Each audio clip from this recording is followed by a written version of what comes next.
Sino nga ba si Emilio Aguinaldo? Si Emilio Aguinaldo ay ipinanganak noong 12 ng Marso sa Cavite Viejo.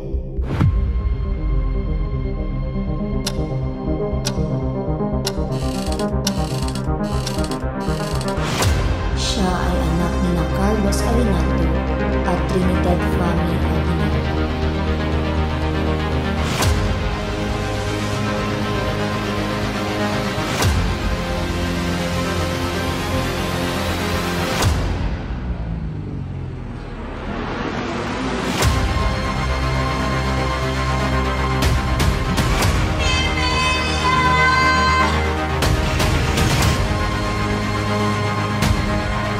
Hintay! Dumating na ngayon ang ating panahon na tayo mga Tagalog ay magbangon. Para sa bayan, para sa Pilipinas. Huwag natin silang papasnanin sapagkat sila ay kadugurin natin. Alam mo lang tamang ginagawa mo. Huwag mong isipin. Ginoo, narinig namin ang balita. Ano nangyari sa Cavite? Kung papatulan mo lang ang sarili. Ngayon, ubanin niyo ang inyong mga damit. Salamat at hindi kami nakautang ng buhay sa aming pagbangko. Ikaw nang bahala sa kanya, Tanda Julian.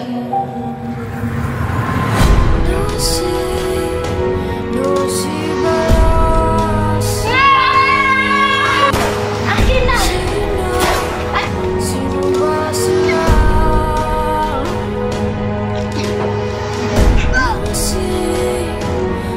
Tanda Julian, tulungan mo kami!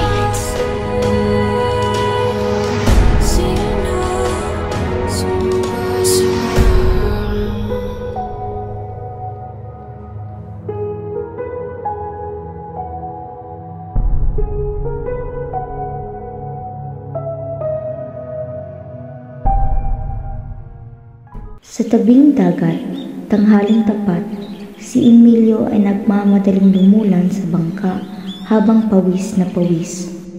Kailangan kong makarating kagad sa Cavite El Viejo. Huwag po kayo mag-alala, Ginoo. Agad po namin itutulak ang bangka.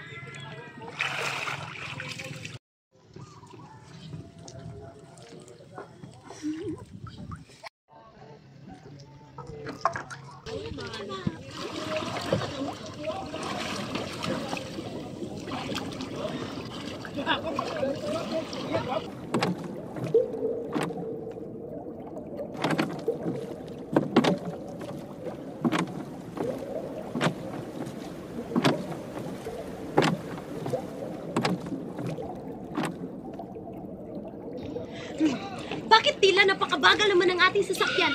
Wala nang ang hangin, napakainit pa ng araw. Pasensya na po, Ginoo. Mahina po kasi ang hangin kaya puro sagwan lang ang aming makakaya.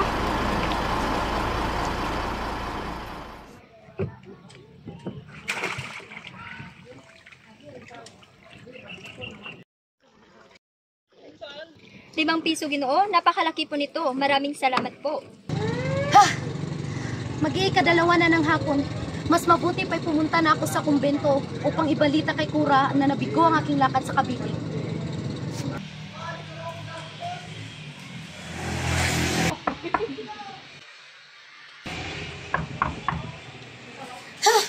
Wala pa rin? Ni kaluskos, wala. Baka ayaw na nila akong tanggapin.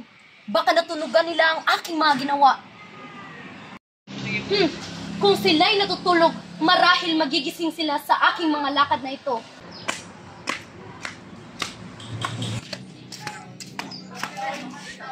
Uy, Kapitan!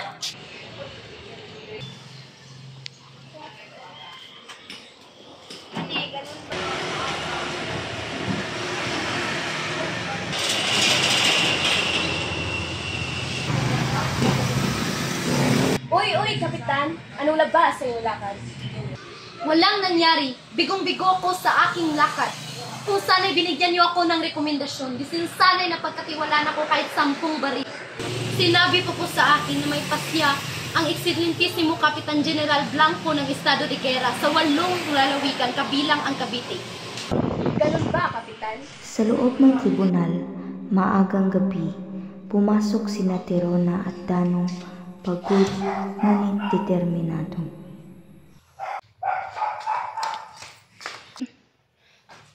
Ginoo, narinig namin ang balita. Ano ang nangyari sa Cavite? Nabigo ang aking lakad. Deklarado na ang estado de guerra. Walang dapat hintayin. Sinabi na namin kanina sa ating mga kapatid sa Katipunan, ang mga balaraw ay dapat handa. Kailangan ng putulin ng 3 gwardiya sibil na pumapatrolya rito. Huwag naman. Dahil basta 3 lamang ang Gwardiya Sibil, ay atin nang guguluhin ng bayan, hindi yan kasama sa ating labanan. Sa aking palagay, ay sila'y matahimik nating maaagawan ng baril mamayang gabi. Apat hindi na dapat pang palakarin ng oras namin ng konsehadanyo ang mga Gwardiya Sibil sa mga kapatid natin sa Katipunan at maaaring bumigat pa ang panahon sa atin. Kung kayo ay ayaw pa at pasusulungan sapagkat kaninang umaga nakaalis pa lamang ninyo patungong Cavite, ay tumanggap na kami ng balitang nagbangon at sinalakay na ang tribunal at kwartel ng Gwardiya Sibil sa San Francisco de Malabon. At kaninang katanghalian ay sinalakay naman ang Komandansya Provincial ng Gwardiya Sibil sa Noveleta na pamumunuan ng Kapitas Antonio Redoblado. Ganun ba? Bakit hindi nyo ito binilita sa akin kaagad? Ang bala ko pa na may mamayang gabi na tayo kumilos. Ngunit sa inyong mga sinabi, dapat na tayong sumugod. Ngunit huwag nating patayin ang 3 Gwardiya Sibil. Pakiusapan na lamang natin sila, kung hindi ay agawan natin sila ng kani-kanilang mga baril. Kaming dalawa na lamang ni Paring Candido ang aagaw ng baril at si Kuya Tiago Danyo ay uwi sa Binakayan upang ihanda ang ating mga tauhan roon. At lumakad naman kaagad si Tiago Danyo. Saka sinabi ko kay Konsehal Tirona na maghintay siya sa loob ng aking tanggapan at aking pamamanmanan kung naroon na ang 3 Gwardiya Sibil. Lumabas ako at namalas kung naroon na ang 2.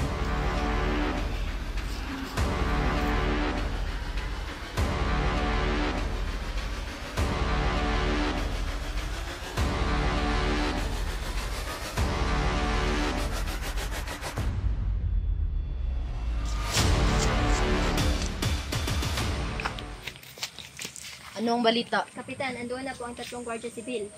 Kumparing Tirona, agawan na lamang natin sila ng baril. Inuulit ko, agawan natin sila ng baril gamit ang lakas at pakiusap. Huwag natin silang papaslangin sapagkat sila ay kadugurin natin.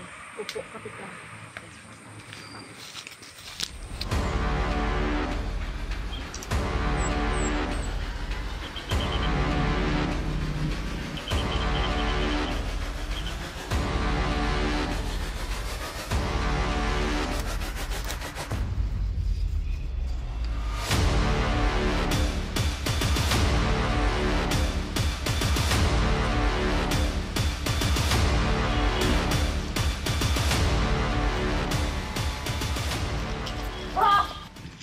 Mga kababayan, dumating na ngayon ang ating panahon na tayo mga Tagalog ay magbangon at huwag palipin sa pamalaang Kastila.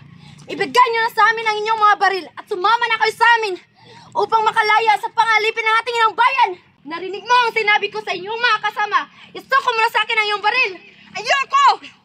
Ayaw muna ako makauwi sa amin, Novelita! Sinang lahat aking hikayatin na? Mabuti yan! Ngunit akin na muna ang iyong baril. Ngayon, ubanin niyo ang inyong mga damit.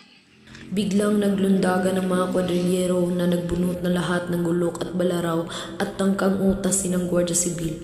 Subalit sinakyan ko agad sa ibabaw ang nakahandusay, kasabay ang sigaw kung patawarin ninyo ang buhay na ito. Maginoong Kapitan, mamamatay na yata ako. Malaki ang sugat sa dibdib ko. Kung hindi ko pa nga nasangga ang pagkakasaksak sa iyo'y maaaring bangkay ka na sana ngayon sa katigasan ng ulo mo. Tandang Julian, tulungan niyo kami!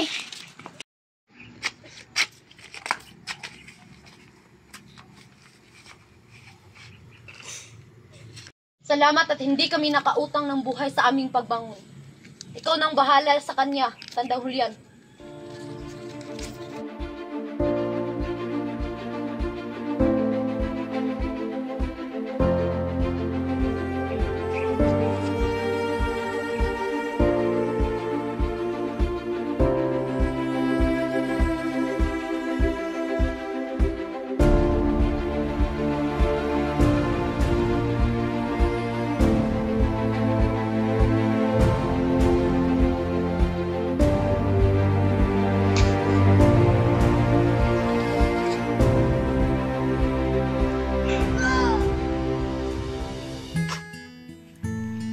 At doon nagsimula, hindi lang ang laban, kundi ang katatagan ng loob ni Emilio Aguinaldo.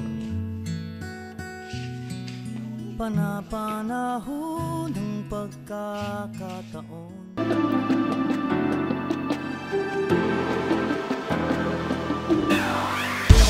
Dahan-dahan sa mundong kinagkagalawan, pagmasdan ang larawan ng itsurang nagmamalakas.